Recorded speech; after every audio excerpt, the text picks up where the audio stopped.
ಬಸವಲಿಂಗಾಯ ನಮಃ. ಮಹಾಗುರು ಬಸವ ತಂದೆಯ ಪಾದಗಳಲ್ಲಿ ವಂದಿಸಿ ಬಸವ ಸಮಕಾಲೀನ ಹಾಗೂ ಆ ಪರಂಪರೆಯ ಅಸಂಖ್ಯಾತ ಶರಣರನ್ನು ನೆನೆದು ಜಗತ್ತಿನ ಎಲ್ಲ ಮಹಾತ್ಮರನ್ನು ಸ್ಮರಿಸಿಕೊಂಡು ವಚನ ಟಿ ವಿಯ ಮೂಲಕ ತಾವೇನು ವೀಕ್ಷಕರಿದ್ದೀರಿ ತಮ್ಮೆಲ್ಲರಿಗೂ ಶರಣ ಬಳಕೆ ಶರಣ ಮಾಡಿ. ಇತ್ತೀಚೆಗೆ ಭಾಳ ಜನ ನನ್ನ ಗ್ರಂಥ ಬಿಡುಗಡೆ ಆಗಿದೆಯಲ್ಲ, ಸತ್ಯಶೋಧ, ಸತ್ಯ ಶರಣರು ಸತ್ಯಶೋಧ ಅಂತ, ಆ ಗ್ರಂಥದ ಬಗ್ಗೆ ಒಂದಿಟ್ಟು ಹೇಳಬೇಕು ಅಂತ ಕೇಳ್ಕೊಂಡಿದ್ದಕ್ಕೆ ಆ ಗ್ರಂಥದ ಪರಿಚಯ ತಮ್ಮ ಎದುರು ನಾವು ಮಾಡ್ತಾಯಿದ್ದೀನಿ. ಈ ಗ್ರಂಥ ಬಹಳ ಮಹತ್ವದ್ದು ಅಂತ ಅನೇಕರು ಈಗಾಗಲೇ ಇದರ ಬಗ್ಗೆ ಬಹಳಷ್ಟು ಇದು ಮಾಡಿದ್ದಾರೆ. ಸತ್ಯ ಶರಣರು ಸತ್ಯಶೋಧ ಈ ಕೃತಿ ಇದು ಈಗಾಗಲೇ ನಾಡಿನ ಅನೇಕ ಕೆಲವು ಭಾಗಕ್ಕೆ ಹೋಗಿದೆ ಈ ಗ್ರಂಥ. ಈ ಗ್ರಂಥ ಯಾಕೆ ಬರೀಬೇಕಾಗಿತ್ತು, ಇದರ ಏನು ವಿಷಯ ಇದೆ ಅನ್ನೋದು ಒಂದಿಷ್ಟು ಪರಿಚಯ ಆಗಬೇಕು ಅಂತ ಇದೆ. ನನಗೆ ಕೆಲವೊಂದು ಘಟನೆಗಳು ಸಂಭವಿಸಿದಾವೆ ಇಲ್ಲಿ 12ನೇ ಶತಮಾನದ ನಂತರ. ಈಗ ಸದ್ಯ ಬಸವಾದಿ ಶರಣರು ನೋಡಿದ್ರೆ ಇದ್ದಂಗೆ ಬಸವಾದಿ ಶರಣರನ್ನ ಸರಿಯಾಗಿ ಅರ್ಥ ಮಾಡಿಕೊಳ್ಳೋದನೇ ಆ ಬಸವಾದಿ ಶರಣರು ಅಥವಾ ಮಹಾಗುರು ಬಸವೇಶ್ವರರು ಅವರು ಕೊಟ್ಟಂಥ ಲಿಂಗಾಯತ, ಲಿಂಗವಂತ, ಶರಣಪದ, ಷಟ್ಸ್ಥಳ ತತ್ವಜ್ಞಾನ ಇದೆಲ್ಲ ಮೊದಲೇ ಇದ್ದು ಅವು ಆ ಕಾಲದ ವೇದಾಗಮ ಕಾಲಕ್ಕೆ ಉಪನಿಷತ್ ಕಾಲಕ್ಕೆ ಇದ್ದು ಅವನ್ನು ಕನ್ನಡದಾಗ ಶರಣ ಬರೀತಾರೆ ಅಂತ ಹೇಳ್ಕೊತ ಹೊಂಟಾರ. ಹಂಗೆ ಹೇಳ್ಕೊತ ಚಲೋ ಪ್ರಬಲ ಆಗ್ಯಾರ ಅವರು. ಅಷ್ಟಿಷ್ಟೆಲ್ಲ ಭಾಳ ಚಂದ ಮಠ ಪೀಠಗಳು ಕಟ್ಕೊಂಡು ಭಾಳ ಪ್ರಬಲ ಆಗ್ತಿರ್ತಾರೆ ಅವ್ರೀಗ. ಶಕ್ತಿಶಾಲಿ ಆದ ನಮ್ಗೆ ಯಾರೇನು ಮಾಡೋಕ್ಕಾಗಲ್ಲ ಅಂತ ಈ ಮಟ್ಟಕ್ಕೆ ಬಂದಾರೆ. ಅದಕ್ಕೋಸ್ಕರವಾಗಿ ಈ ಗ್ರಂಥ ಒಂದು ಸಿದ್ಧಾಂತ ಶಿಖಾಮಣಿ ಅಂತ ಒಂದು ಕೃತಿ ಮಾಡಿಕೊಂಡು, ಅದು ಕೂಡ ಇದು ಪ್ರಾಚೀನ, ಇದು 10ನೇ ಶತಮಾನದು, 8ನೇ ಶತಮಾನದು, ಇದು ಬಸವಣ್ಣ ಓದಿದರು, ಅಕ್ಕಮಹಾದಿ ಓದಿದರು, ಚನ್ನಬಸವಣ್ಣ ಓದಿದರು, ಪ್ರಭುದೇವರು ಓದಿದರು, ದಾಶಮಯ್ಯ ಓದಿದ್ದ, ಅವ್ರ ಮ್ಯಾಲೆ ಇದು ಪ್ರಭಾವ ಬೀರಿತ್ತು ಅಂತ ಹೇಳಿ ನಮ್ಮ ಪರಮ ಪೂಜ್ಯ ಜಗದ್ಗುರು ಡಾಕ್ಟರ್ ಚಂದ್ರಶೇಖರ ಶಿವಾಚಾರ್ಯ ಮಹಾಸ್ವಾಮಿಗಳು ಜಂಗಮವಾಡಿ ಮಠ ಕಾಶಿ ಅಂದರೆ ಕಾಶಿ ಜಗದ್ಗುರುಗಳು ಅದಾರ ಈಗಿನ್ನು. ಅವರು ಅದ್ರ ಮೇಲೆ PhD ಮಾಡಿದ್ದಾರೆ 1989ರಲ್ಲಿ. ಈ ಟಾಪಿಕ್ ತೊಗೊಂಡು, ಆ ಟಾಪಿಕ್ ಹೆಸರೇನು, ವಿಷಯದ ಹೆಸರು ಸಿದ್ಧಾಂತ ಶಿಖಾಮಣಿ ಸಮೀಕ್ಷಾ ಅಂತ ಇದೆ. ಅದು ಓದಿದೆ ನಾನು, ಎಲ್ಲೋ ಯಾರು ತಂದು ಕೊಟ್ಟರು, ಓದಿದೆ. ಅದನ್ನು ಓದಿದಾಗ ಅವರು ಬಸವಣ್ಣಕ್ಕಿಂತ ಮೊದಲು ಸಿದ್ಧಾಂತ ಶಿಖಾಮಣಿ ಅಂತೇಳಿ ಸಿದ್ಧ ಮಾಡೋಕ್ಕೆ ಹೊಂಟರು. ಆ ಬಸವಣ್ಣ ವೀರಶೈವ ಧರ್ಮ ಸ್ವೀಕಾರ ಮಾಡಿದ್ರಂತೆ. ಆ ಬಸವಣ್ಣ ಅವ್ರಿಗೆ ಯಾವನೋ ಜಾತಿಯದ ಮುನಿ ಗುರು ಇದ್ದನಂತ, ಏನೇನು ಕತಿ ಕಟ್ಟ್ಯಾರಪ್ಪ. ಸಿದ್ಧಾಂತ ಶಿಖಾಮಣಿ ಪೂರ್ವದು ವೇದಾಗಮಗಳಲ್ಲಿ ಇದ್ದದ್ದೇ ವಚನ ಸಾಹಿತ್ಯ ಶರಣರು ಕನ್ನಡದ ಬರ್ದಾರೆ. ಆಮೇಲೆ ಬಸವಣ್ಣ ವೀರಶೈವ ಧರ್ಮ ಸ್ವೀಕಾರ ಮಾಡ್ಯಾರೆ. ಅವ್ರಿಗೆ ಜಾತಿಯದ ಮುನಿ ಗುರು ಇದ್ದ, ಅವನು ದೀಕ್ಷೆ ಕೊಟ್ಟ, ಬಸವಣ್ಣ ಬಂದು ಸ್ವೀಕಾರ ಮಾಡಿದ್ರು ಅಂತ ಪ್ರಬಲವಾಗಿ ಜನರ ತಲೆ ಬೇರು ಉರಿಸಿಬಿಟ್ಟಾರೆ. ಇದು ಎಷ್ಟರ ಮಟ್ಟಿಗೆ ಖರೆ? ಆಗಮಗಳು ಪ್ರಾಚೀನ, ಈ ಆಗಮಗಳದಿಂದ ಇದ್ದದ್ದೇ ವಚನ ಸಾಹಿತ್ಯ, ಅದ್ರಾಗ ಸ್ವಲ್ಪ ತೊಗೊಂಡು ಮಾಡ್ಯಾರೆ. ಇವೆಲ್ಲ ನಮ್ಮ ಎದುರು ಸವಾಲುಗಳು ಅದಾವ. ಇವು ಎಷ್ಟರ ಮಟ್ಟಿಗೆ ಸತ್ಯ? ನಮ್ಮ ಶರಣರನ್ನು ಹೇಳ್ತಾರೆ, ವೇದಗಳ ಹಿಂದೆ ಹರಿಯದರು, ಶಾಸ್ತ್ರಗಳ ಹಿಂದೆ ಹೋಗದರು, ಆಗಮಗಳು, ತರ್ಕಗಳು, ವ್ಯಾಕರಣಗಳು ಏನದಾವ ಯಾವುದ್ರ ಮಂದಿನ ಹೋಗಬೇಡಪ್ಪ, ನಿನ್ನ ಒಳಗಿನ ಅನುಭವ ನೀ ತಿಳ್ಕೋ. ವೇದವೆಂಬುದು ಓದಿನ ಮಾತು, ಶಾಸ್ತ್ರವೆಂಬುದು ಸಂತೆ ಸುದ್ದಿ, ಪುರಾಣವೆಂಬುದು ಪುಂಡರಗೋಷ್ಠಿ, ಆಗಮೆಂಬುದು ಅನೃತ ನುಡಿ, ತರ್ಕವೆಂಬುದು ಟಗರದ ಹೊರಟೆ, ಭಕ್ತಿ ಎಂಬುದು ತೋರುಂಬ ಲಾಭ, ತನ್ನ ಒಳಗನ ಅರಿದ ಅನುಭವದಿಂದ ಘನವಿಲ್ಲೆಂದ ಕಲಿದೇವರ ದೇವ ಮಡಿಯೊಳು ಮಾಚಿದ್ರು ಹೇಳ್ತಾರೆ. ನೋಡ್ರಿ, ನಿನ್ನ ಒಳಗಿದ್ದಂಥ ಅನುಭವ ಏನು ಅರ್ತ್ಕೋತಿಲ್ಲ, ಅದಕ್ಕೆ ದೊಡ್ಡದು ಯಾವುದೂ ಇಲ್ಲ ಅಂತ ನಮ್ಮ ಶರಣರು ಹೀಗೆ ಹೇಳ್ತಾರೆ.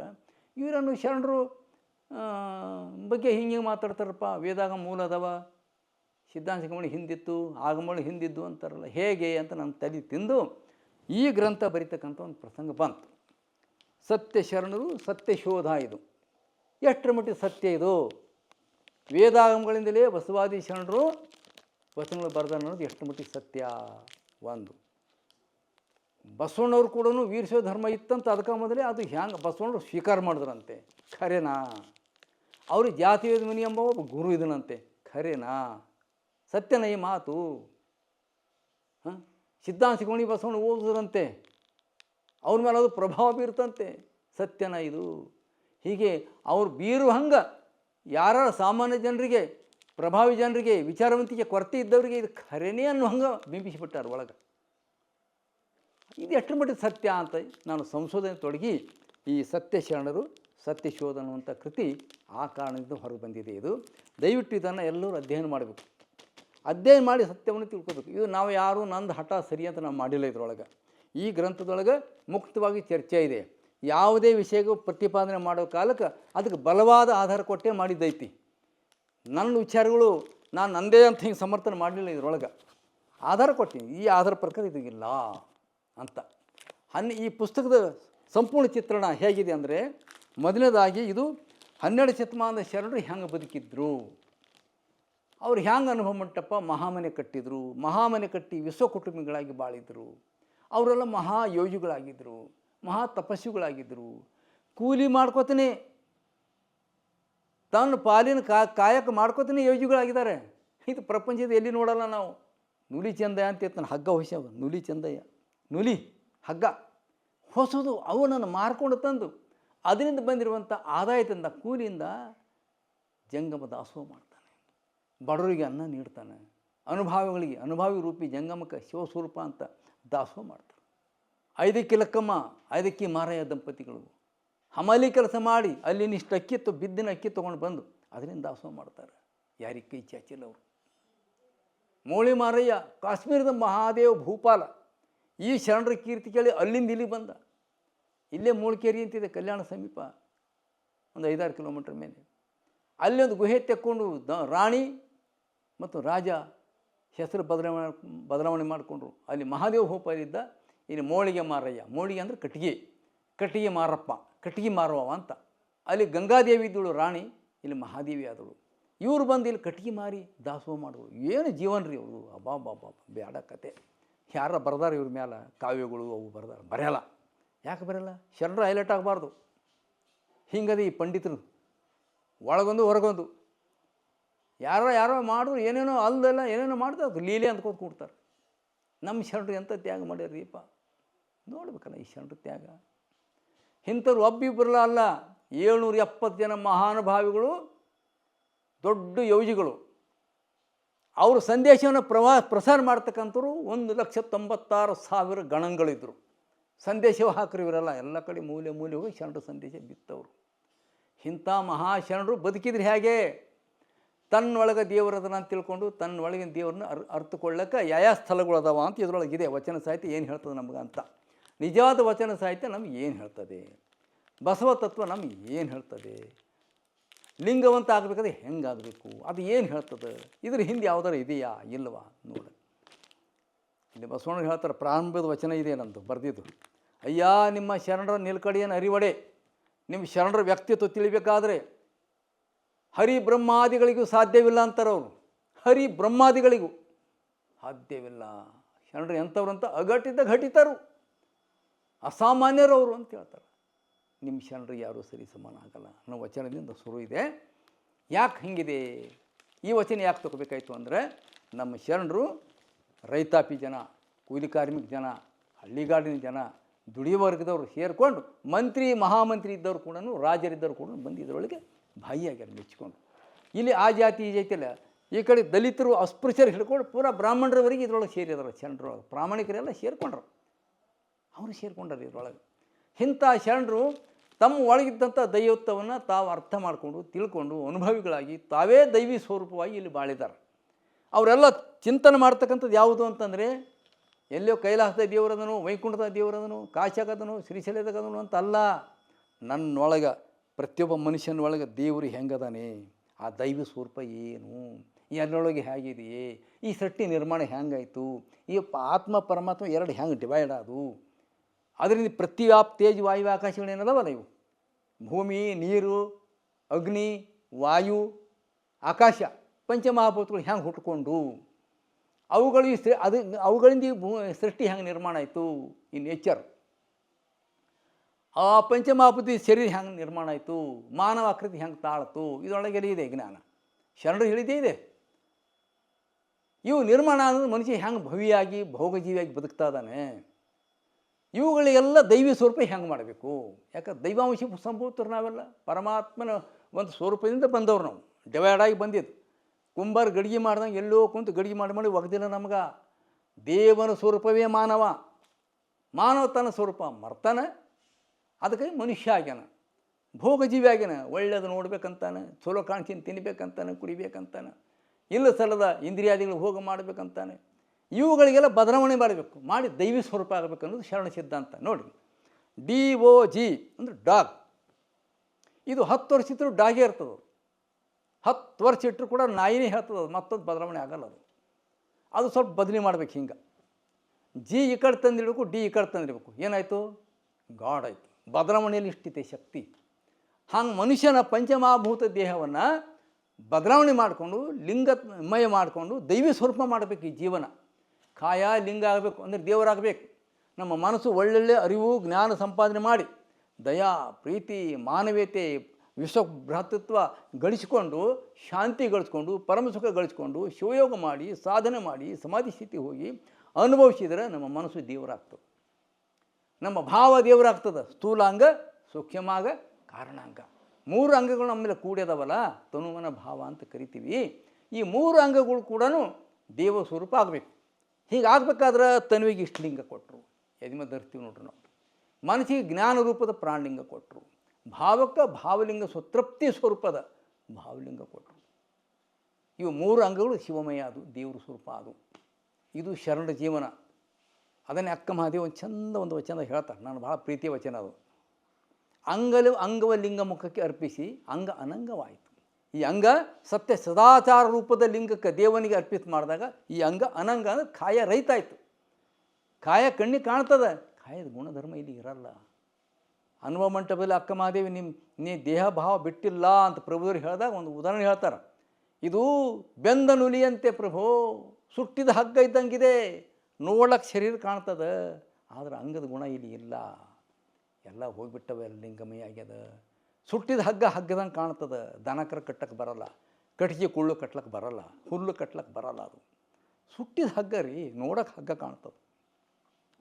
ಹಾಗೆ ಶರಣನ ಅಂಗ ಹೆಂಗತೆ ಇರ್ತದಂದರೆ ಅಂಗದ ಗುಣ ಎಲ್ಲ ಸುಟ್ಟು ಲಿಂಗಮಯ ಆಗ್ತದೆ.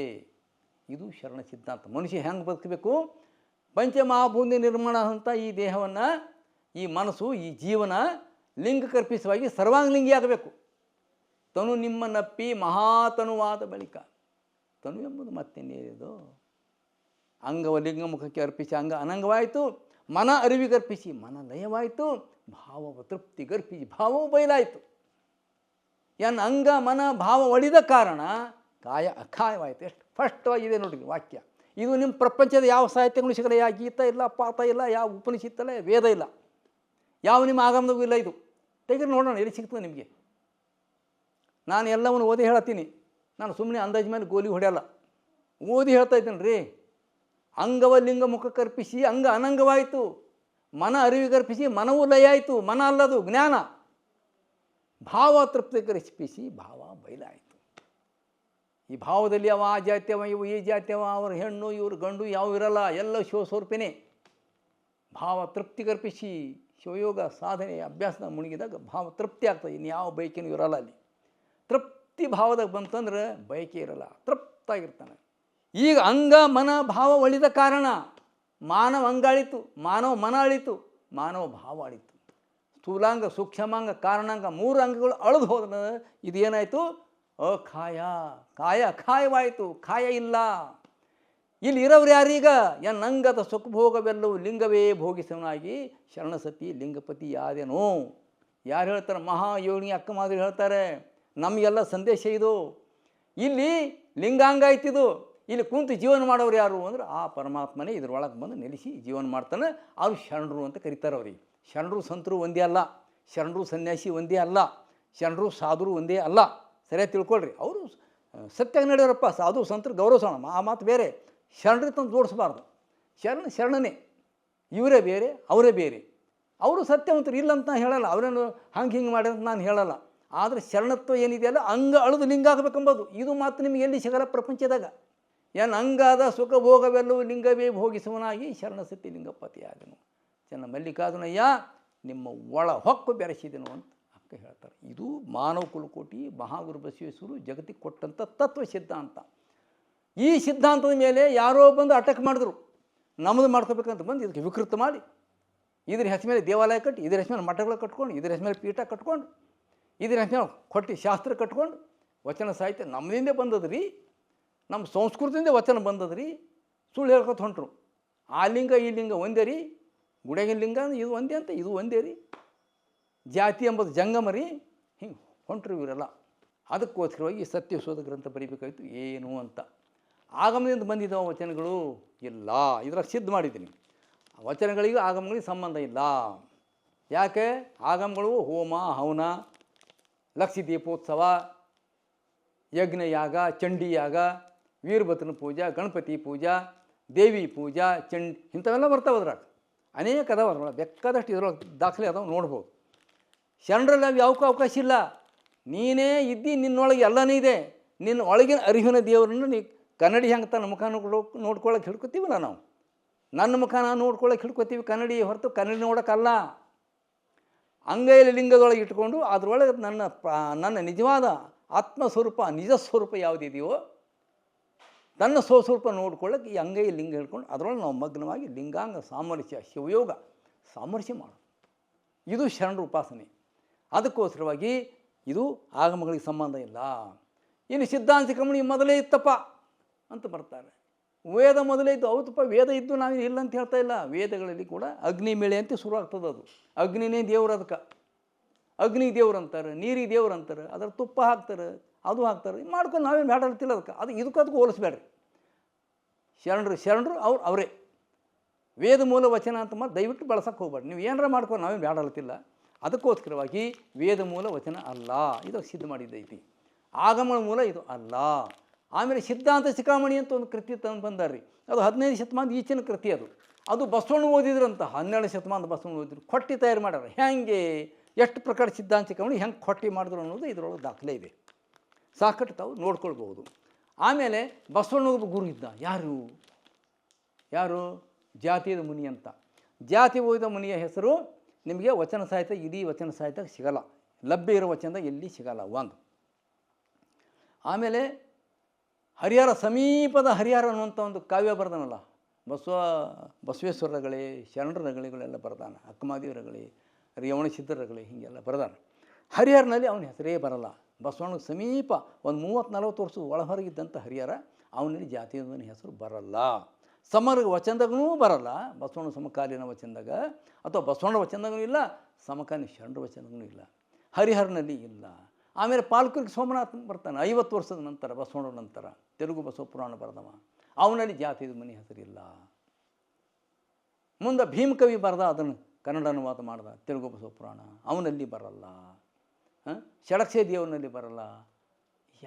ಎಲ್ಲಿಂದ ಬಂತು? ಒಮ್ಮೆ 17ನೇ ಶತಮಾನ ತನಕ, 16-17ನೇ ಶತಮಾನದಾಗ ಧೀರೇನೆ ಬಂದು ಕೂಡಿಸ್ತಾರೆ ಅಲ್ಲಿ ತಂದವನಿಗೆ. ಅದು ದೀಕ್ಷೆ ಮಾಡ್ಯಾನಂತ ಕೂಡಿಸಲ್ಲ. ಜೋಣಿಗೆ ಲಿಂಗ ತಂದು ಅವ್ರು ರೋಪ ಕೊಟ್ಟು ಜಗನೇ ನಡ್ರಿ ಆ ಮಗುವಿಗೆ ಹಾಲು ಕುಡಿಸಿ ನವದಿ ತೋರಿ ಅಂತ ಹೇಳಿ ಹೋದನಂತ. ಅದು ಜಾತಿಯದ ಮನೆ ಗುರಿದ್ದ ಅಂತ ಶುರು ಮಾಡಿದ್ರು ಇವರು. ಇನ್ನು ನಮ್ಮ ಮಂದಿ ಓದೋದಲ್ಲ, ಅಧ್ಯಯನ ಮಾಡೋದಿಲ್ಲ, ಏನೂ ಮಾಡೋದಿಲ್ಲ, ಖರೇನೆ ಅಂತ ನಂಬ್ಕೊಂಡು ಬಂದ. ಅದಕ್ಕೆ ಜಾತಿ ವಿವೇದ ಮೈ ಒಬ್ಬ ಕಾಲ್ಪನಿಕ ವ್ಯಕ್ತಿ ಹೊರತು ಅವನು ಅಧಿಕೃತ ಐತಿಹಾಸಿಕ ಪರಿಚಯ ಅಲ್ಲ ಅನ್ನೋದು ನನ್ನ ಒಂದು ಸಂಶೋಧನೆ ಇದರೊಳಗಿದೆ. ಸಿದ್ಧ ಮಾಡೋಕ್ಕೆ ಯಾರು ಕೊಟ್ಟರೆ ಅದು ನಾವು ವಿಚಾರ ಮಾಡ್ತೀನಿ. ಆ ಮತ್ತು ಬೇರೆ ನಂದೇ ಖರೆ ಅಂತಲೂ ಹೇಳಲ್ಲ. ಆದರೆ ನಾನು ಈಗಿನ ಮಟ್ಟಿಗೆ ಇದು ಖರೆ ನಾನು ಹೇಳೋದು, ಇದೇ ಖರೆ ಅನ್ನೋ ತೀರ್ಮಾನ ನಾನು ಇದ್ದೀನಿ. ಆಮೇಲೆ ಇದರೊಳಗೆ ಅನೇಕ ರೀತಿಯಿಂದ ವೇದಗಳು, ಆಗಮಗಳು, ಪುರಾಣಗಳು, 18 ಪುರಾಣಗಳು ಅದಾವ್ರಿ. 18 ಪುರಾಣದಾಗ ಕೂಡ ಬಸವಾದಿ ಶರಣ ತತ್ವ ಇಲ್ಲ. ಆಮೇಲೆ ಬಾಹ್ಯ ಪೂಜೆ ಅದ, ದೇವರೇ ಬೇರೆ ನಾವೇ ಬೇರೆ ಅನ್ನೋಂಗಿದೆ. ಅಲ್ಲಿ ಯಾರ್ಯಾರಿಗೂ ದೇವರು ಅಂತಾರೋ, ಇಂದ್ರಿಗೂ ದೇವರು ಅಂತಾರೆ, ಶಿವನಿಗೂ ಪಾರ್ವತಿಗೂ, ಅವರೆಲ್ಲರೂ ಉಪಾಸನೆ ಮಾಡಿ ಅವರೆಲ್ಲ ಭಾಳ ದೊಡ್ಡವರು, ಅವ್ರ ಪೂಜ್ಯರೇ ಅವರು. ಆದರೆ ಬಸವಾದಿ ಶರಣ ತತ್ವ ಇದಕ್ಕಿಂತ ಬೇರೆ, ಇದಕ್ಕಿಂತ ಭಿನ್ನ ಇದೆ. ಅದು ಹೇಗೆ ಭಿನ್ನ ಅಂದರೆ, ಇವರು ಎಂದೂ ಆಕೃತಿ ದೇವ್ರಿಗೆ ಒಪ್ಪಲ್ಲ. ನಮ್ಮ ಶರಣರ ವಚನದಲ್ಲಿ ಇಲ್ಲಿ ಆಕೃತಿ ದೇವರನ್ನು ಒಪ್ಪೋದಿಲ್ಲ. ಕೆಲವು ಯಾರಾದರೂ ವಚನದಾಗ ಬಂದರೆ ಅದು ಸಾಧಕಾವಸ್ಥೆಯಲ್ಲಿ ಮೊದಲಿದ್ದಾಗ ಹಿರಿಯರು, ನಾನು ಹಂಗೆ ಮಾಡಿದಾವ ಇದ್ದೀನಿ. ಮೊದಲ ಅವಸ್ಥೆಯಲ್ಲಿ ನಾನು ಪಂಢರಪುರಕ್ಕೂ ಹೋಗ್ತಿದ್ದೆ, ಶ್ರೀಶೈಲ ಯಾತ್ರಕ್ಕೂ ಹೋಗ್ತಿದ್ದೆ, ತುಳಜಾಪುರಕ್ಕೂ ಹೋಗ್ತಿದ್ದೆ, ದೇವಿಗೆ. ಈಗ ಹೋಗ್ತೇನೆ ನಾನು. ಸಣ್ಣವಿದ್ದಾಗಿನ ಮಾತು, ನಾನು 15 ವರ್ಷ ಹಿಂದಿನ ಮಾತು ಇದು, 15 ವರ್ಷ ವಯಸ್ಸಿನಾಗಿನ ಮಾತು ನಾನು ಹೇಳೋದು. ಹಾಗೆ ವಚನದಾಗ ಎಲ್ಲಾರ ಕೈಲಾಸ ಶಿವಂದು ಅದು ಯಾವುದರ ಹೆಸರು ಬಂತು ಅಂದ್ಕೂಡಲೇ ಆ ಶಿವನಿಗೆ ಇವ್ರು ನೆನೆಸ್ಯಾರಂತಲ್ಲ. ಶಿವ ಭಾಳ ದೊಡ್ಡವ, ಶೈವ ಪರಂಪರೆ ಹುಟ್ಟು ಹಾಕಿದವ ಮಹಾಶಿವಯ, ಮಹಾದೊಡ್ಡ ಯೋಗಿ. ಪಾರ್ವತಿನ ಮಹಾದೊಡ್ಡ ಯೋಗಿಣಿ, ಅದ್ರಾಗೇನು ಎರಡು ಮಾತಿಲ್ಲ. ಇವರು ನಮ್ಮ ಶರಣರ ಉಪಾಸ್ಯ ವಸ್ತು ಅಲ್ಲ. ಯಾವುದು ಶಿವನು ಕೂಡ ಯಾವ ವಸ್ತುವನ್ನು ಧ್ಯಾನ ಮಾಡ್ತಾನೋ ಆ ಪರಾತ್ಪರ ವಸ್ತು ಇವ್ರದ್ದು. ಜಗತ್ತು ಎದರಲ್ಲಿ ಹುಟ್ಟಿದೆಯೋ, ಯಾವ ವಸ್ತುವಿನಿದೆ ಜಗತ್ತು ಲೀಲೆ ಆಡ್ತಾ ಇದೆಯೋ, ಯಾವುದರಲ್ಲಿ ಕೊನೆಗೆ ಜಗತ್ತು ಅದರೊಳಗೆ ಲಯ ಆಗ್ತದೋ ಆ ಸತ್ಯಕ್ಕೆ ಮಹಾಘನ ಮಹಾಲಿಂಗ ಅಂತ ಕರೀತಾರೆ ಶರಣರು. ಅಂಥ ದೈವತ್ವ ಶರಣರ ಇದೆ ಅನ್ನುವಂಥದ್ದು ಈ ಪುಸ್ತಕದಲ್ಲಿ ಇದೆ.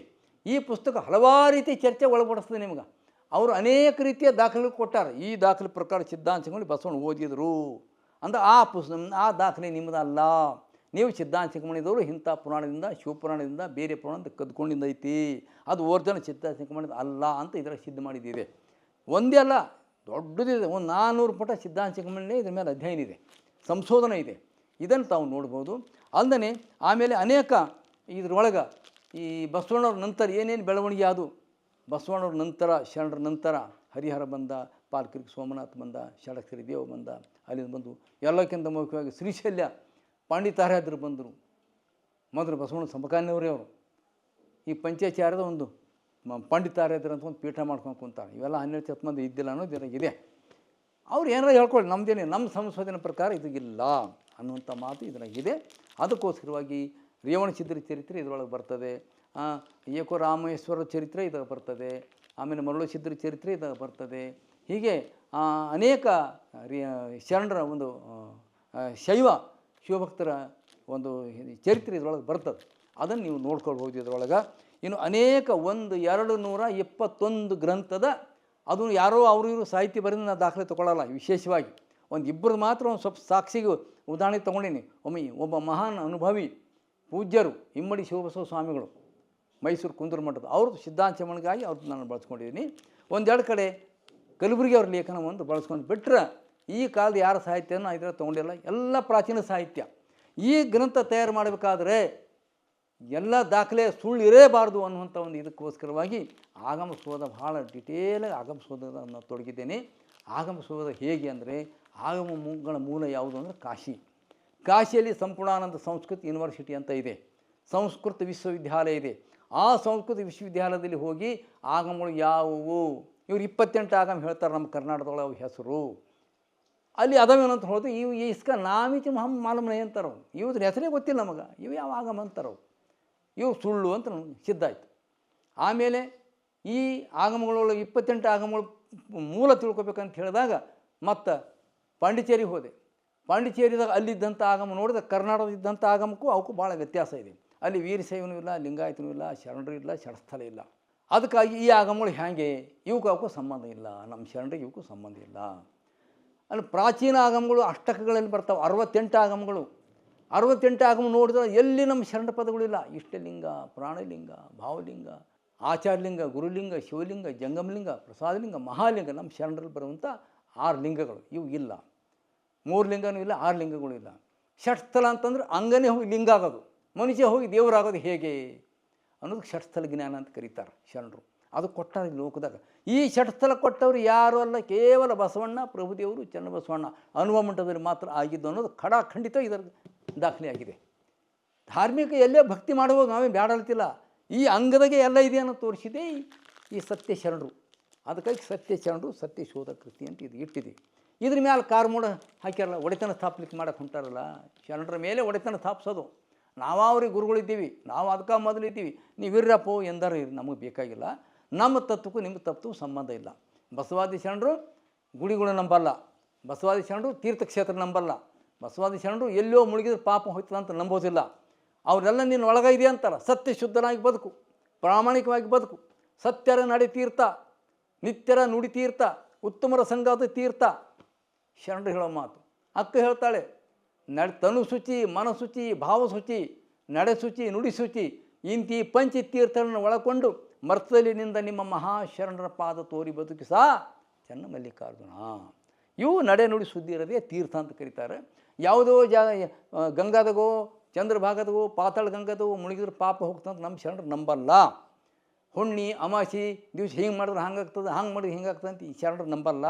ಎಲ್ಲ ದಿನಗಳು ಶ್ರೇಷ್ಠ ಇವರಿಗೆ. ಪ್ರತಿಯೊಂದು ಈ ದಿನ ದೊಡ್ಡದು, ಆ ದಿನ ಕನಿಷ್ಠ ಅಂತ ಇಲ್ಲ ಶರಣರಲ್ಲಿ, ಎಲ್ಲ ದಿನಗಳು ಶ್ರೇಷ್ಠ ಅದಾವ. ಆಮೇಲೆ ಈ ಹೆಣ್ಣು ಗಂಡು ಮೇಲು ಕೀಳು ಒಪ್ಪಲ್ಲ ನಮ್ಮ ಶರಣರು, ಇದಕ್ಕೆ ಸಮಾನ ಹಕ್ಕು ಅಂತಾರೆ. ಹೀಗೆ ಆ ಸಮಾಜದವರು ಈ ಸಮಾಜದವರು ಸರಿ ಸಮಾನ ಅಂತಾರೆ. ಇವೆಲ್ಲ ದಾಖಲೆಗಳು ಇದ್ರಾಗ ಅದಾವ ಈ ಕೃತಿ ಒಳಗೆ. ಮತ್ತು ಶರಣರ ವಚನಗಳು ಅವುಗಳಿಗೆ ದಾಖಲೆಗಳು ಏನದಾವ, ಆ ದಾಖಲೆದ ಕೋಟ್ ಕೂಡ ಇದ್ರಾಗ ಕೊಟ್ಟಿದ್ದೈತಿ.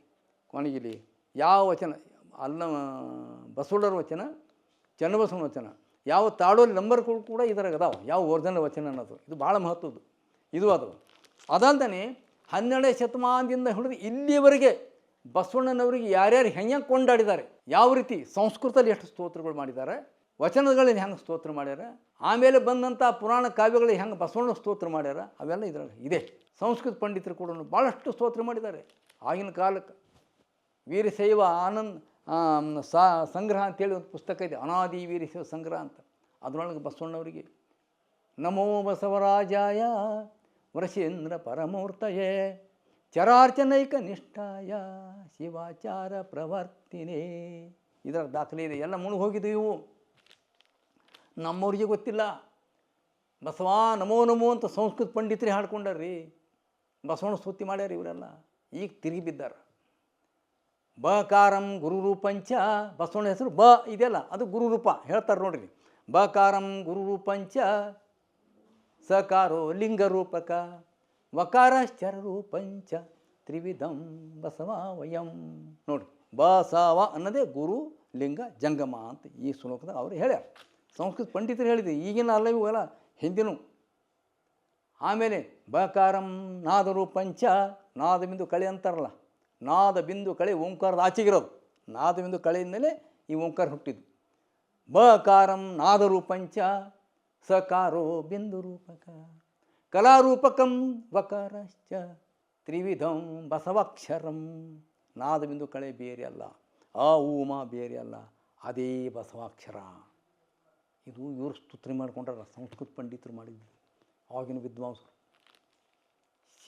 ಶಿವ ಹೇಳ್ತಾನಂತ ಪಾರ್ವತಿಗೆ, ಪಾರ್ವತಿ ಕೇಳೋ, ಯಸ್ಯ ವಕ್ತ್ರೇ ಸ್ಥಿತಂ ದೇವಿ ಬಸವೇತ್ಯಕ್ಷರತ್ರಯೇ. ಯಸ್ಯ ವಕ್ತರ ಅಂದ್ರೆ ಬಾಯಿ, ಯಾರ ಬಾಯಿ ಒಳಗೆ ಬಸವ ಎಂಬ 3 ಅಕ್ಷರ ಇರ್ತವೋ, ಯಸ್ಯ ವಕ್ತ್ರೇ ಸ್ಥಿತಂ ದೇವಿ, ಯಾರ ಬಾಯಿ ಒಳಗೆ ಬಸವ ಅನ್ನೋ 3 ಅಕ್ಷರ ಸ್ಥಿರವಾಗಿರ್ತದೋ, ವಸಾಮಿ ತತ್ರ ಸತತಂ, ಅಲ್ಲಿ ನಾನು ಸತತ ವಾಸ ಮಾಡ್ತೀನಿ.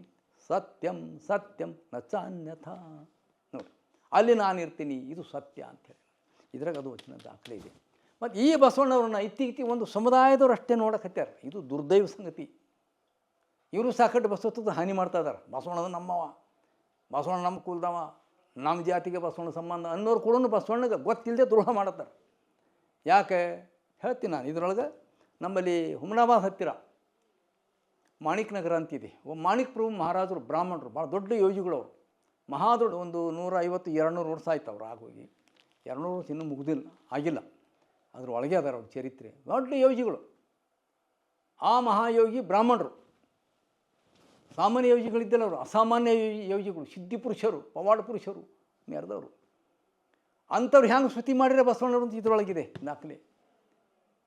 ಬಸವ ಬಸವ ಬಸವ ಬಸವ ಬಸವ ಎಂಬೇನೆ, ಬಸವ ಬಸವ ಬಸವ ಎಂದು ಬಸವನಾದೇನೆ, ಬಸವ ಬಸವ ಬಸವ ಬಸವ ಬಸವ ಎಂಬೇನು, ಬಸವ ಬಸವ ಬಸವ ಎಂದು ಬಸವನಾದೇನೆ.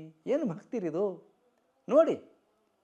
ತಾಯಿ ಬಸವ, ತಂದಿ ಬಸವ, ಬಳಗ ಬಸವನೇ, ಮಿತ್ರ ಬಸವ, ಗೋತ್ರ ಬಸವ, ಸೂತ್ರ ಬಸವನೇ. ಎಂಥ ಮಾತು. ಹೀಗೆ ಬಸವಣ್ಣ ಸ್ತುತಿ ಇವ್ರು ಮಾಡ್ತಾರೆ. ಪೈಮದ ಫಾತಿಮಾ ಅಂತ ಮುಸ್ಲಿಂ ಹೆಣ್ಮಗಳು ಬಸವಣ್ಣ ಶಿಷ್ಯಳಾಗಿ ಅಕ್ಕಿ ಸ್ತುತಿ ಮಾಡ್ತಾಳೆ. ಬಸವನ ನಾಮ ರೋದನ ಹಾಡು, ಬಸವಣ್ಣನ ತತ್ವ ತಿಳ್ಕೋ ನೋಡು ಹಾಡ್ತಾಳೆ ಹೆಣ್ಮಗಳು. ಹೀಗೆ ಇನ್ನು ಹಲವಾರು ಜಾತಿ, ಮತ, ಧರ್ಮ, ಸಮಾಜ ಬಿಟ್ಟು ಎಲ್ಲರೂ ಬಸವಣ್ಣ ನಾಮ ತರ್ತಿದ್ರು. ಇವತ್ತು ಕುರುಬರು ನೋಡಿ ಬಸವಪ್ಪ ಅಂತ ಇಟ್ಕೊಂಡ್ರೆ ಹೆಸರು ಇದು ಕಾಣ್ತಾವೆ ನಮಗೆ. ಎಲ್ಲ ಸಮಾಜದಾಗ ಬಸವಣ್ಣ ಹೆಸರು ಇಟ್ಕೊಂಡಾರೆ. ಚನ್ನಬಸಪ್ಪ, ಬಸಪ್ಪ, ಪ್ರಭು. ಈ ಅಸ್ಪೃಶ್ಯ ಸಮಾಜ ಹುಟ್ಟಿರುವಂಥ ವಲಿಯರು, ಮಾತಿಗಳನ್ನು ಜನ ಕರೀತಾರಲ್ಲ, ಅವರು ಎಲ್ಲರಲ್ಲಿ ಬಸಪ್ಪ ಮನೆ ಹೆಸರು ಅದಾವ, ನೀಲಮ್ಮ ಅಂತ ಹೆಸರು ಅದಾವ, ಮಹಾದೇವ ಅಂತ ಹೆಸರು ಅದಾವ. ಇವರೆಲ್ಲ ಬಸವಾದಿ ಶರಣರನ್ನ ಗೌರವ ನೋಡ್ತಿದ್ರು. ಆದರೆ ಇವತ್ತೇನಾಗಿದೆ, ನಾನು ಯಾಕೆ ನೊಂದು ಹೇಳಿದೆ, ಬೇಜಾರಾಗ್ಬೋದು ಕೆಲವರಿಗೆ. ಬಸವಣ್ಣ ಬಸವಣ್ಣ ಬಸವಣ್ಣ ಅಂಬೋರು ಭಾಳಷ್ಟು ಹಾನಿ ಮಾಡ್ತಾ ಇದ್ದಾರೆ. ಯಾಕೆ ಇದು ನಮ್ಮದೇ, ಇನ್ನೊಬ್ಬರು ಬಂದರೂ ಹೊರಗೆ ನಾವು ಹಿಂಗೆ ತೇಲಾಕೆ ಕುಂತ್ಬಿಟ್ಟದ್ದು. ಇದು ನಿಮ್ಮದಂತೂ ಐತಪ್ಪ ಪುಣ್ಯಾತ್ಮಿ, ನಿಮಗಿಂತೂ ಆಚೆಗೆ ಎಲ್ಲರದ್ದು ಬಸವಣ್ಣ. ನಿಮ್ಗೆ ಗಟ್ಟೆ ಸೀಮಿತ ಅಲ್ಲ. ನೀರು ನಿಮ್ಮದೇ ಅಲ್ಲ, ಯಾರು ಕೊಂಡ್ರು ಅವ್ರದ್ದು. ಗಾಳಿ ನಿಮ್ಮದೇ ಅಲ್ಲ, ಯಾರು ಸ್ವೀಕಾರ ಮಾಡ್ತಾರೆ ಅವ್ರದ್ದು. ನಿಮ್ಮದು ಇದೆ, ಅದು ನಿಮ್ಮದೇ ಅಲ್ಲ. ಈಗ ನಾವೇನು ಮಾಡ್ತಾಯಿದ್ದೀವಿ ಅಂದರೆ ಬಸವಣ್ಣ ನಾವು ಚೌಕಟ್ಟು ಹಾಕೊಂಡು ಕುಂತೀವಿ. ಹೀಗಾಗಿ ನಾವು ಗೊತ್ತಿಲ್ಲದಂಗೆ ಹಾನಿ ಮಾಡ್ತಾಯಿದ್ದೀವಿ. ಅದು ಅಲ್ಲ ಅನ್ನುವಂಥದ್ದು ಈ ಗ್ರಂಥದಲ್ಲಿ ಸಿದ್ಧ ಮಾಡಿದ್ದೇವೆ. ಈ ಗ್ರಂಥದೊಳಗೆ ಬಸವಣ್ಣ ಜಾಗತಿಕ ಮಹಾಪುರುಷ, ಬಸವತತ್ವ ಜಾಗತಿಕ ಮೌಲ್ಯ. ಇದು ಮೇನ್ ನಾ ಸಿದ್ಧಪಡಿಸಿದ್ದೆ ಅನ್ನೋದು ಬಸವಣ್ಣ ಜಾಗತಿಕ ಮೌಲ್ಯ. ಯಾರು ಬೇಕಾದರೂ ನನ್ನ ಧರ್ಮ ಅಂತ ಹೇಳ್ಕೊಬೋದು, ಅದ್ರಾಗ ಏನು ತಕರಾರಿಲ್ಲ. ನಮ್ಮದು ಬಸವಣ್ಣ ಧರ್ಮ ನಮ್ಮದು ಹೇಳ್ಕೊಳಕ್ಕೆ ಯಾರಿಗೂ ಬೇಡ ನಂಬೋದಿಲ್ಲ. ಅದು ನಿಮ್ಮದೇ ಅಲ್ಲ. ಬಸವಣ್ಣ ವಿಸ್ತಾರ ಬಯಲು ಬಸವಣ್ಣ. ಈ ಬಯಲಿನಾಗ ಈ ಭೂಮಿಯೊಳಗೆ ಎಲ್ಲಿ ಬೇಕಾದ್ರೆ ನೀವು ಮನೆ ಕಟ್ಕೋಬೋದು. ಈ ಬಯಲೇ ನಿಮ್ಮದೇ ಅಲ್ಲ. ಹಾಗೆ ಬಸವಣ್ಣ ಒಂದು ಬಯಲಿದ್ದಂಗೆ ಈ ಬಸವಣ್ಣ ವಿಶ್ವ ಕುಟುಂಬಿ ಅನ್ನುವಂಥದ್ದು ಈ ಗ್ರಂಥದಲ್ಲಿ ಸಿದ್ಧಾಗಿದೆ. ಮುಖ್ಯವಾಗಿ ಇಲ್ಲಿ ಬಸವಣ್ಣ ಮೇಲೆ ಏನು ಅಟ್ಯಾಕ್ ಮಾಡಿದವರು, ಅದರ ಒಡೆತನ ಸ್ಥಾಪನೆ ಮಾಡಿ ಬಂದಾರೆ. ಅನೇಕ ಪ್ರಭಾವಿ ರಾಜಕಾರಣಿಗಳಿಗೆ ಕೂಡ ಬಲಿ ಹಾಕ್ಯಾರ ಇವರು. ಈ ರಾಜಕಾರಣಿಗಳು ವೀರಶೈವ ಮಹಾಸಭೆ ಅಂತ ಇದೆ ಒಂದು, ಅವರೆಲ್ಲ ಬಸವಣ್ಣಗಿಂತ ಪೂರ್ವದಲ್ಲಿ ಇತ್ತು ಅವು ಅದಕ್ಕೆ ಮೊದಲೇ ಎತ್ತಿರಿ ಮತ್ತು ತೆಲಕೊಂಡು ಇಟ್ಕೊಂಡು ಕುಂತಾರೆ ಇವರು. ನಾನು ಒಂದು ಹೇಳ್ತೀನಿ, ಇವರು ಎಲ್ಲರಲ್ಲಿ 100 ವರ್ಷದ ಹಿಂದೆ ಏನೇನು ಬೆಳವಣಿಗೆ ಆಗ್ಯಾವ ಅವು ಯಾವುವು ಎಲ್ಲವೂ 100ಕ್ಕೆ 100 ಸತ್ಯ ಅಲ್ಲ. ಈಗ ವಚನ ಸಾಹಿತ್ಯ ಸಿಕ್ಕಿದೆ, ಆಗ ವಚನ ಸಾಹಿತ್ಯ ಇದ್ದಿಲ್ಲ. ಈ ವಚನ ಸಾಹಿತ್ಯ ಸಿಕ್ಕಿದೆ, ಈ ವಚನ ಆಧಾರಿತವಾಗಿ ಇದರೊಳಗೆ ಏನು ಪ್ರತಿಪಾದನೆ ಮಾಡಿದದವ ಈಗಿನ ಹಿಡ್ಕೊಂಡು ವಚನ ಹಿಡ್ಕೊಂಡು ಹೋಗ್ರಿ. ಆಗ ಅವ್ರು ಹೇಳಿದರು, ಈಗ ಇವ್ರು ಮಾಡಿದರು, ಆ ಸ್ವಾಮಿ ಆಗ ಹಂಗೆ ಮಾಡಿದರು, ಈ ಸ್ವಾಮಿ ಹಿಂಗೆ ಮಾಡಿದರು ಅಂತಲ್ಲ ನಾನು ಹೇಳೋದು. ಈಗ ವಚನ ಸಾಹಿತ್ಯ ಆಧಾರಿತವಾಗಿ ಈ ಬಸವಣ್ಣ ಬಯಲು ಬಸವಣ್ಣ. ಈ ಬಸವಣ್ಣ ಸಾರ್ವತ್ರಿಕ ವಚನ ಸಾಹಿತ್ಯ, ಸಾರ್ವತ್ರಿಕ ಎಲ್ಲರದಿದು, ಯಾರು ಸ್ವತ್ವಲ್ಲ.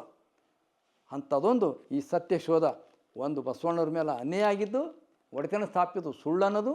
ಬಸವಣ್ಣ ಸ್ವತಂತ್ರರು, ಬಸವಾದಿ ಶರಣರು ಸ್ವತಂತ್ರರು, ವಚನ ಸಾಹಿತ್ಯ ಸ್ವತಂತ್ರ ಸಾಹಿತ್ಯ, ಯಾವ ವೇದಾಗಮ ಮೂಲದ ಅಲ್ಲ. ಆಗಮಗಳಲ್ಲಿ ಬಸವಾದಿ ಶರಣರ ತತ್ವ ಇಲ್ಲ, ವೀರಶೈವನದು ಆಗಮಗಳಲ್ಲಿ ಇಲ್ಲ. ನಕಲಿ ಆಗಮಗಳಲ್ಲಿ 4-5 ನಕಲಿ ಆಗಮ ಸಣ್ಣ ಮಾಡ್ಕೊಂಡು ಅದರ ಸೇರಿಸ್ಕೊಂಡ್ರೆ ಹೊರತು ಆಗಮ ವಚನದಲ್ಲಿ ಸಿಗಲ್ಲ. 28 ಆಗಮ ವೀರಶೈವ ಆಗಮ ಅಲ್ಲ, ಅವು ಶೈವ ಆಗಮಗಳು. 64 ಆಗಮಗಳು ಕೂಡ ಶೈವ ಆಗಮಗಳು. ಇದೆಲ್ಲ ಈ ಗ್ರಂಥದಲ್ಲಿ ಸಿದ್ಧ ಮಾಡಿದದವ. ದಯಮಾಡಿ ಈ ವಚನವನ್ನು, ಈ ಗ್ರಂಥವನ್ನು ಓದ್ಕೊಂಡು ಚೆನ್ನಾಗಿ ಅಧ್ಯಯನ ಮಾಡಿದರೆ ನಮ್ಮ ಬಸವಣ್ಣವರಿಗೆ ಹೆಂಗೆ ಬ್ರಿಟಿಷರ ಸರ್ಕಾರ 200 ವರ್ಷ ಆಳಿದ್ರು ಕೂಡ ನಾವು ಕರೆಕರ್ನಿ ಅವರೇ ನಮ್ಮ ಮಾಲಕರು ಅಂತ ನಮ್ಮ ಜನ ಹೋಗಿತ್ತು. ಹಾಗೆ ನಂಬ್ಕೊಂಡು ಬದುಕಿದ್ರು. ನಾವು ಹಾಗೆ ಬದುಕ್ತಾ ಇದ್ದೀವಿ. ಒಂದು ವೇಳೆ ಯಾವಾಗ ದೇಶ ನಮ್ಮದು ಇವು ಪರಕೆರೆ ಆಳತ್ತ ಅಂತ ಗೊತ್ತಾಯ್ತೋ ಅವಾಗ ಜನ ಜಾಗೃತ ಆಯಿತು. ಸ್ವತಂತ್ರ ಮಾಡ್ಕೊಂಡಿವಿ. ಈಗ ನಮ್ಮ ಹಿರಿಯರು ಅದಕ್ಕೆ ಅನೇಕ ಬೆಲೆ ತೆತ್ತಾರೆ. ನಾವು ಬಸವಣ್ಣ ಶರಣರಿಗೆ ವಚನ ಸಾಹಿತ್ಯಕ್ಕೆ ಸ್ವತಂತ್ರ ಸಾಹಿತ್ಯ, ಶರಣ ಸಂಸ್ಕೃತಿ ಸ್ವತಂತ್ರ ಸಂಸ್ಕೃತಿ, ಶರಣ ಧರ್ಮ, ವಚನ ಧರ್ಮ, ಲಿಂಗಾಯ ಧರ್ಮ, ಲಿಂಗವ ಧರ್ಮ ಏನು ಬೇಕಂದು ಹೇಳ್ಕೊರೋದು. ಅದು ಯಾವ ಹೆಸರು ಕರ್ಕೊಂಡ್ರು ಕಡಿಮೆನೇ. ಅದು ಸ್ವತಂತ್ರ ಇದೆ, ಯಾರು ಬೇಕಾದರೂ ನಮ್ಮದಂತ ಅನ್ಬೋದು. ಆ ರೀತಿಯಾಗಿ ಈ ಗ್ರಂಥ ಬಹಳ ಮಹತ್ವವನ್ನು ಪಡ್ಕೊಂಡಂಥ ಗ್ರಂಥ ಅಂತ ನಾನು ಭಾವಿಸಿದ್ದೀನಿ.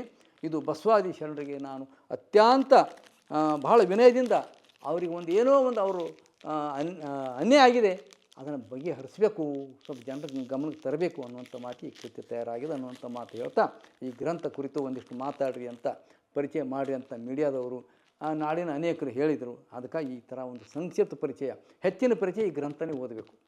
ಈ ಗ್ರಂಥವು ಚೆನ್ನಾಗಿ ಓದ್ಕೊಂಡು ಅಧ್ಯಯನ ಮಾಡ್ಕೊಂಡು ಯಾರು ಬೇಕಾದರೂ ಪ್ರಶ್ನೆಗೆ ನೀವೇ ಉತ್ತರ ಕೊಡ್ಬೋದು ಅನ್ನುವಂಥ ಮಾತು ಹೇಳಿ 2 ಮಾತು ಮುಗಿಸ್ತೇನೆ. ಶ್ರೀ ಗುರು ಬಸವಲಿಂಗಾಯ ನಮಃ.